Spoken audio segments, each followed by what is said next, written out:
Hey guys, I'm John Setzler. Welcome back to Atlanta Grill Company.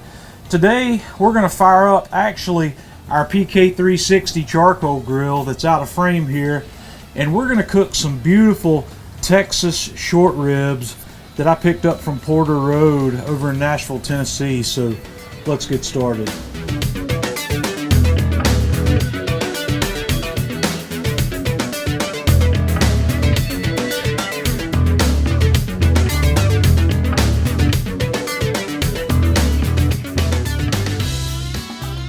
First thing I'm going to do to get these ribs started is I'm going to use the PK360 today, and I'm also going to use the kick ash basket for the PK360.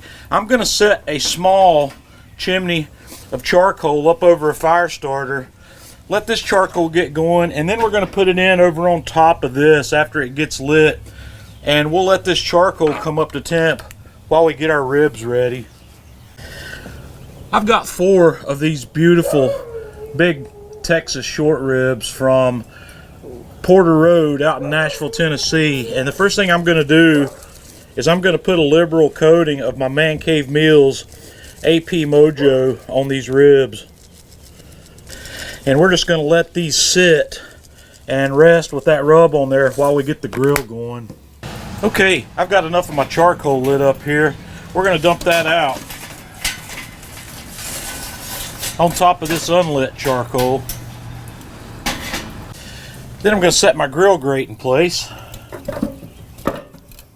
And today, for smoke, I think I'm going to try out some of these Mojo bricks. I've got this competition blend, so I'm going to set one of those right over here and get a little smoke rolling in another one right over there. And I'm just going to get my ribs on here, and I'm going to try to cook today at a temperature somewhere in the neighborhood of 250 degrees. So we'll close that up and we'll set our vents and we'll get started cooking. I'm actually going to turn my ribs the other direction, and I'm going to put my temperature probe in here and we'll close the lid. And on my bottom vents, I'm going to open the vent underneath the fire fully, and I'm going to close the vent fully on the other side. And on top, I'm going to close the vent over the fire and open the vent fully on the other side where our heat's coming up from under the fire over and out the top. And I'll just tweak these vents as necessary to get my temperature, like I said, around 250. Okay guys, we've been going about 2 hours here, and I want to just take a look at those. Man, those things are looking amazing. They're starting to take on some really nice color. So what I'm going to do at this stage is I'm just going to flip these guys around to make sure they cook fairly evenly. Put the other ones up closer to the meat, or closer to the heat, and we'll close it back up and let it ride. This PK360 has been holding a really nice solid temperature between 230 and 250 for 2 hours. So we'll be back. We've been going right at about 4 hours here, and these guys are ready, man. They are probing absolutely just beautifully probed tender. Look at that. So I'm going to take these off and let them rest for just a couple of minutes, and then we're just going to cut into one. Okay guys, let's just cut into one of these guys and have a look.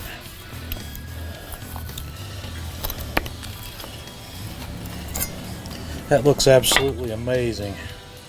Take a look at that. Look at how juicy that is. These things are going to be amazing. They smell amazing. I'm going to cut off a little taste.